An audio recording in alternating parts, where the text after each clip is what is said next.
Welcome to my YouTube channel Chemistry Talks. In previous class we learned about the solubility of a solid in a liquid. Okay, let's begin the class.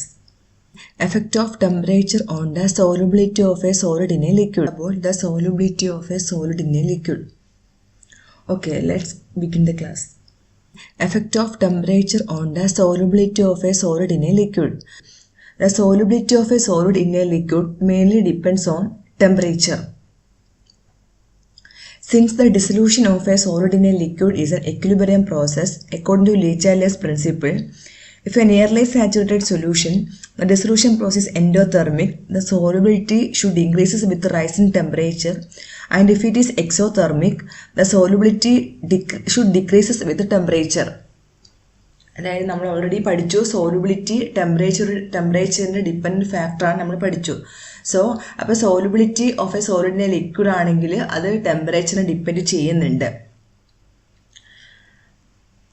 അപ്പം നമ്മൾ dissolution process ആകുമ്പോഴത്തേക്ക് എന്താണ് dissolution process means ഒരു solute സോൾവെന്റിൽ dissolve ചെയ്യുന്നതാണ് dissolution process അല്ലേ. അപ്പം Le ചാർലസ് പ്രിൻസിപ്പിൾ അനുസരിച്ച് എന്താണ് ലീ ചാർലസ് പ്രിൻസിപ്പിൾ? ലീ ചാർലസ് പ്രിൻസിപ്പിൾ എന്ന് പറഞ്ഞാൽ ഓൾറെഡി ഒരു ഇക്വിലിബ്രിയം അറ്റൈൻ ചെയ്ത ഒരു സൊല്യൂഷനിൽ എന്തെങ്കിലും കാരണവശാൽ അതിൻ്റെ ടെമ്പറേച്ചറോ അല്ലെങ്കിൽ അതിൻ്റെ പ്രഷറോ അല്ലെങ്കിൽ അതിൻ്റെ കോൺസെൻട്രേഷനോ എന്തെങ്കിലും ആ ഫാക്ടേഴ്സ് എന്തെങ്കിലും വ്യത്യാസം വരുന്നുണ്ടെങ്കിൽ ആ ഒരു സ്റ്റേറ്റ് ആ ഒരു സിസ്റ്റം എന്ത് ചെയ്യും എഗെയിൻ ഒരു റീ അഡ്ജസ്റ്റ് ചെയ്തിട്ട് എന്ത് ചെയ്യും വീണ്ടും ഒരു ഇക്വിലിബ്രിയം സ്റ്റേറ്റ് അത് ആ ഒരു എഫക്റ്റ് ക്യാൻസൽ ചെയ്തിട്ട് ഇക്വിലിബ്രിയം സ്റ്റേറ്റ് അറ്റൈൻ ചെയ്യും. അത് മനസ്സിലായി. അതായത് ഒരു ഇക്വിലിബ്രിയം സ്റ്റേറ്റ് ഇരിക്കുന്ന ഒരു സിസ്റ്റത്തിൽ എന്തെങ്കിലും ഒരു ഫാക്ടേഴ്സ് ആയിട്ടുള്ള കോൺസെൻട്രേഷനോ അല്ലാന്നുണ്ടെങ്കിൽ പ്രഷറോ അല്ലാന്നുണ്ടെങ്കിൽ ടെമ്പറേച്ചറോ കാരണം ഒരു വേരിയേഷൻ സംഭവിച്ചാൽ ആ ഒരു സിസ്റ്റം അത് തന്നെ എന്താവും ഒരു റീ അഡ്ജസ്റ്റ്മെൻറ്റ് നടത്തിയിട്ട് ആ ഒരു എഫക്റ്റൊക്കെ മാറ്റിയിട്ട് വീണ്ടും ഇക്വിലിബ്രിയം ചെയ്യും. ദാറ്റ് ഈസ് ലീ ചാർലസ് പ്രിൻസിപ്പിൾ. അപ്പോൾ ലീ ചാർലസ് പ്രിൻസിപ്പിളിൻ്റെ ബേസിസിലാണെങ്കിൽ ടെമ്പറേച്ചർ കൂടുന്തോറും സോലുബിലിറ്റി ഇൻക്രീസ് ചെയ്യണം. എന്താണ് എൻഡോതെർമിക് മീൻസ് ഹീറ്റ് അബ്സോർബ് ചെയ്തെടുക്കണം. എക്സോതെർമിക് ആകുമ്പോൾ ഹീറ്റ് റിലീസ് ചെയ്യുക ചെയ്യുന്നത്. ഓക്കെ, അപ്പോൾ ഒരു ഡിസൊല്യൂഷൻ പ്രോസസ് നടക്കുമ്പോഴത്തേക്കും ഇപ്പോൾ എൻഡോതെർമിക് ആണെങ്കിൽ endothermic means heat absorption, that is heat കൂടുതലാണ്, അതാണ് ഗ്രേറ്റർ ദാൻ കൊടുത്തേക്കുന്നത്.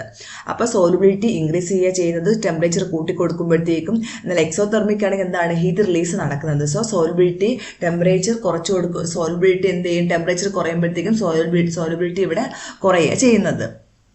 That is effect of temperature on the solubility of a solid in liquid. അതായത് ടെമ്പറേച്ചർ കൂടുമ്പോഴത്തേക്കും സോലുബിലിറ്റി കൂടുന്നു, ടെമ്പറേച്ചർ കുറയുമ്പോഴത്തേക്കും സോലുബിലിറ്റി കുറയുന്നു. Next topic, effect of pressure on the solubility of a solid in a liquid. നമുക്ക് ഇപ്പോൾ സോളിഡും ലിക്വിഡും ഒക്കെ ആണെങ്കിൽ highly incompressible ആണല്ലേ. ഇപ്പോൾ for example നമ്മളിപ്പോൾ ഒരു ഗ്ലാസ് വെള്ളം എടുത്തിട്ട് അതിൽ നമ്മൾ കംപ്രസ് ചെയ്യണമെങ്കിൽ എന്താ സംഭവിക്കുക, വെള്ളമൊക്കെ പുറത്ത് ചാടിയാണ് പോകുന്നത്. എന്നാൽ ഗ്യാസസ് ആണെങ്കിലോ ഗ്യാസ് ആർ ഹൈലി കംപ്രസിബിൾ ആണല്ലേ. നമുക്ക് ഗ്യാസ് എത്രത്തോളം വേണമെങ്കിൽ നമുക്ക് കംപ്രസ് ചെയ്യാൻ പറ്റും, LPG ഒക്കെ.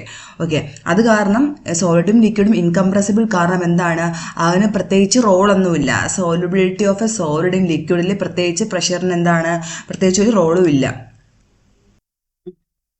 അപ്പോൾ നമ്മൾ solubility of a solid in a liquid പഠിച്ചു കഴിഞ്ഞല്ലേ. നെക്സ്റ്റ് സോലുബിലിറ്റി ഓഫ് എ, അപ്പോൾ എന്താണ് solubility of a solid in a liquid? ടെമ്പറേച്ചറിൻ്റെ കാര്യം പറഞ്ഞു, പ്രഷറിൻ്റെ കാര്യം പറഞ്ഞു. പ്രഷറിന് പ്രത്യേകിച്ച് റോളൊന്നുമില്ല. എന്നാൽ ടെമ്പറേച്ചർ ആണെങ്കിൽ ടെമ്പറേച്ചർ കൂടുവാണെങ്കിൽ സോലുബിലിറ്റി കൂടും, ടെമ്പറേച്ചർ കുറയുവാണെങ്കിൽ സോലുബിലിറ്റി കുറയും. Okay, next solubility of a gas in a ലിക്വിഡാണ് വരുന്നത്. Okay, solubility of a gas in a liquid is greatly affected by pressure and temperature. The solubility of a gas increases with the increase of pressure. A quantitative relation between pressure and solubility of a gas in a liquid was given by Henry, which is known as Henry's law. The law states that at a constant temperature, the solubility of a gas in liquid is directly proportional to the pressure of the gas, or the partial pressure of the gas in vapor phase P is proportional to the mole fraction of the gas X in the solution, and it is expressed as P is equal to KHX. Here, KH is Henry's law constant. The value of KH depends on the nature of the gas and temperature, and the value of KH increases, the solubility of the gas in the liquid decreases. നോക്കാം.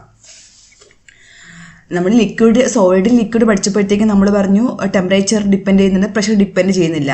Here ഗ്യാസിൽ liquid ആണെങ്കിൽ both are dependent, അതായത് ടെമ്പറേച്ചറും depend ചെയ്യുന്നുണ്ട്, അത് കണക്കിന് എന്താണ് പ്രഷറും depend ചെയ്യുന്നുണ്ട്. അപ്പം ആദ്യമായിട്ട് ഇതിൻ്റെ റിലേഷൻ, അതായത് ഈ ഒരു ഗ്യാസിൻ്റെ സോൾബിലിറ്റിക്ക് പ്രഷറും തമ്മിലുള്ള റിലേഷൻ ആദ്യമായിട്ട് കൊണ്ടുവന്ന ഹെൻറിസ് ആണ്. ഒരു പ്രഷറും അത് കണക്ക് തന്നെ ഒരു സോൾബിലിറ്റി ഓഫ് എ ഗ്യാസും ലിക്വിഡും തമ്മിലൊരു റിലേഷൻ കൊണ്ടുവന്നത് ഹെൻറിയാണ്. നമ്മൾ ഹെൻറീസ് ലോ എന്നാണ് അതിനെ പറയുന്നത്. ഈ ലോ എന്താണ് പറയുന്നത് പറയുമ്പോഴത്തേക്ക് ഒരു കോൺസ്റ്റൻ്റ് ഉള്ള ടെമ്പറേച്ചറിൽ, ഇപ്പോൾ 30 ഡിഗ്രി അല്ലെങ്കിൽ 20 ഡിഗ്രി ഒരു കോൺസ്റ്റൻ്റ് ടെമ്പറേച്ചറിൽ ഒരു ഗ്യാസിൽ ഒരു സോൾബിലിറ്റി ഓഫ് എ ഗ്യാസിൽ ലിക്വിഡ് ആണെങ്കിൽ പ്രഷറിന് ഡയറക്ട്ലി പ്രൊപ്പോർഷണൽ ആയിരിക്കും. ഡയറക്ട്ലി പ്രൊപ്പോർഷൻ എന്ന് പറയുമ്പോഴത്തേക്കും പ്രഷർ കൂടുമ്പോഴത്തേക്കും സോൾബിലിറ്റി ഓഫ് എ ഗ്യാസ് ലിക്വിഡും കൂടും, പ്രഷർ കുറഞ്ഞാൽ സോൾബിലിറ്റി ഓഫ് എ ഗ്യാസ് ലിക്വിഡും കുറയും. അതാണ് ഡയറക്ട്ലി റിലേഷൻഷിപ്പ്. ഓക്കെ, അല്ലാന്നുണ്ടെങ്കിൽ നമുക്ക് വേറൊരു സ്റ്റേറ്റ്മെൻ്റ് ആയിട്ട് പറയാം, the partial pressure of the gas in vapour phase is proportion the mole fraction of the gas നമുക്ക് സ്റ്റേറ്റ്മെൻറ്റ് പറയാം. ഓക്കെ, അപ്പോൾ എന്താണ് സോൾബിലിറ്റി ഓഫ് എ ഗ്യാസ് ലിക്വിഡിൻ്റെ പ്രഷറിൻ്റെ കാര്യം പറയുന്നത്? ഒരു കോൺസ്റ്റന്റ് ടെമ്പറേച്ചറിൽ ഒരു ഗ്യാസിൻ്റെ solubility of a gas in liquid എന്തിനും ഡയറക്ട്ലി പ്രൊപ്പോർഷണൽ ആയിരിക്കും? പ്രഷറിന് ഡയറക്ട്ലി പ്രൊപ്പോർഷണൽ ആയിട്ടിരിക്കും. അതായത് പ്രഷർ കൂടുമ്പോൾ solubility of a gas in liquid കൂടുന്നു, പ്രഷർ കുറയുമ്പോഴത്തേക്ക് എന്താണ് സോൾബിലിറ്റി ഓഫ് ഗ്യാസ് ലിക്വിഡും എന്താണ് അവിടെ കുറയുക ചെയ്യുന്നത്. ആ റിലേഷൻ ആദ്യമായിട്ട് കൊണ്ടുവന്ന ഹെൻറീസ് ലോ ആണ്. അതുകൊണ്ട് നമ്മൾ ഹെൻറീസ് ലോ എന്നാണ് വിളിക്കുന്നത്. ഹെൻറിയാണ് കൊണ്ടുവന്നത്. സോ ഹെൻറീസ് ലോ എന്നാണ് നമ്മൾ വിളിക്കുന്നത്. P = KHX ആണ്. KH എന്ന് പറയുമ്പോഴത്തേക്ക് ഹെൻറീസ് ലോ കോൺസ്റ്റന്റ് ആണ്. KH എന്ന് പറയുന്നത് മോൾ ഫ്രാക്ഷൻ ആണ്. ഓക്കെ, ഇവിടെ ഒരു കാര്യം ശ്രദ്ധിക്കണമെന്ന് പറയുമ്പോഴത്തേക്കും KH വാല്യൂ ഡിപ്പെൻഡ് ചെയ്യുന്നത് ആ ഗ്യാസിൻ്റെ നാച്ചറായിരിക്കും, പിന്നെ എന്തായിരിക്കും ടെമ്പറേച്ചറിനായിരിക്കും ഡിപ്പെൻഡ് ചെയ്യുക. പിന്നെ KH വാല്യൂ കൂടുമ്പോഴത്തേക്ക് എന്താണ് solubility of a gas liquid കുറയുക ചെയ്യുന്നത്. ഓക്കെ, അതെന്താണ് ഇൻവേഴ്സ്ലി പ്രൊപ്പോർഷണൽ ആണ്. മറ്റത് കൂടുമ്പം ഇത് കുറയുന്നു, അതാണ് ഇൻവേഴ്സ്ലി പ്രൊപ്പോർഷണൽ. ഇപ്പം നമ്മൾ ഗ്യാസിന് ലിക്വിഡ് ആകുമ്പോഴത്തേക്ക് നമുക്ക് വേണമെങ്കിൽ എക്സാമ്പിൾ പറയാം. നമ്മുടെ എന്താണ് ഈ ലിക്വിഡ് കാർബൺ ഡൈ ഓക്സൈഡിൽ നമ്മൾ ഈ കാർബണേറ്റഡ് ബിവറേജസിലായിട്ടുള്ള സോഡ പോലത്തെ ഈ ഇതിൽ നമ്മൾ എന്താണ് ചേർക്കുന്നത്? ലിക്വിഡ് കാർബൺ ഡൈ ഓക്സൈഡ് നമ്മൾ ഡിസോൾവ് ചെയ്തിട്ടാണ്, അതായത് നമ്മൾ പ്രഷർ കൊടുത്താണ് ഡിസോൾവ് ചെയ്യിപ്പിക്കുന്നത്. അതായത് എപ്പോഴും ഗ്യാസിൻ ലിക്വിഡ് എന്തിനെ ഡിപ്പെൻഡ് ചെയ്യുന്നുണ്ട്? ടെമ്പറേച്ചറിനെ പ്രഷറിനെ ഡിപ്പെൻഡ് ചെയ്യുന്നുണ്ട്. പാർഷ്യൽ പ്രഷറിൻ്റെയും മോൾ ഫ്രാക്ഷനെയും എഗൻസ്റ്റായിട്ട് നമ്മൾ ഗ്രാഫ് പ്ലോട്ട് ചെയ്യുമ്പോഴത്തേക്കും ഈ സ്ലോപ്പാണ് ഹെൻറീസ് കോൺസ്റ്റന്റ്. ഈ സ്ലോപ്പിൽ നിന്ന് നമുക്ക് KHൻ്റെ വാല്യൂ നമുക്ക് കാൽക്കുലേറ്റ് ചെയ്യാൻ പറ്റും. അതായത് temperature increases as the temperature increases, solubility of a gas in a liquid decreases. Temperature കൂടുമ്പോഴത്തേക്ക് എന്താണ്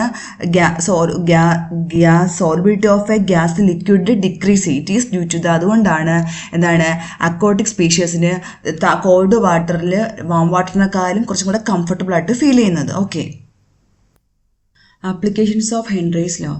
To increase solubility of carbon dioxide in soft drinks and soda water, the bottle is sealed under high pressure. നമുക്ക് already അറിയാവുന്ന കാര്യമാണ്. Liquid carbon dioxide നമ്മൾ എന്താ ചെയ്യുന്നത്?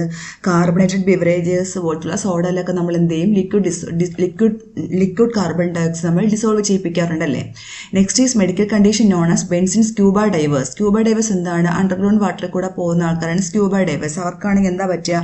വാട്ടറിനകത്ത് high pressure ആയിരിക്കുമല്ലേ. അപ്പം ബോഡി എന്ത് ചെയ്യും? ഒരുപാട് നൈട്രജൻ ഇങ്ങനെ അബ്സോർപ്ഷൻ അവിടെ സംഭവിക്കുമ്പോഴത്തേക്കും അത് ഷോർട്ട്നെസ് ഓഫ് ബ്രെത്തിനും അത് ഡിസ്നെസ്സിനൊക്കെ കാരണമാവും. അപ്പോൾ ഈ റിസ്ക് റെഡ്യൂസ് ചെയ്യാനായിട്ട് അവരെന്താ ചെയ്യുന്നത്? ഓക്കെ, റിസ്ക് റെഡ്യൂസ് ചെയ്യാനായിട്ട് അവരെന്ത് ചെയ്യും? അവർ സിലിണ്ടേഴ്സ് ഉപയോഗിക്കും. അതായത് ഡയലൂട്ട് എയർ, അതായത് അവരെന്താ ചെയ്യുന്നത്? എയർ ഡയലൂട്ടഡ് വിത്ത് ഹീലിയം പോലുള്ള ഹീലിയം മിക്സ് ചെയ്തിട്ടുള്ള സിലിണ്ടേഴ്സ് അവർ ഉപയോഗിക്കുക. എന്തിനാണ്? ഈ റിസ്ക് ഫാക്ടേഴ്സ് ഇത് എന്ത് ചെയ്യാനായിട്ട്? ഓവർകം ചെയ്യാനായിട്ട്. ഓക്കെ,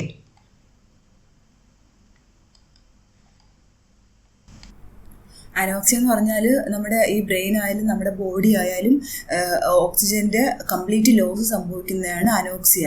ഓക്കെ, അതൊരു മെഡിക്കൽ കണ്ടീഷനാണ്. കൂടുതലും ഈ ക്ലൈംബേഴ്സ് മോഡലേഴ്സ് ഒക്കെ ഹയർ ഓൾട്ടിറ്റ്യൂഡ്സിൽ പോകുമ്പോഴത്തേക്കും ആ ഒരു ഫേസിനൊരു പ്രോബ്ലമാണ് anoxia. Okay, thanks for watching my video. Please subscribe and share.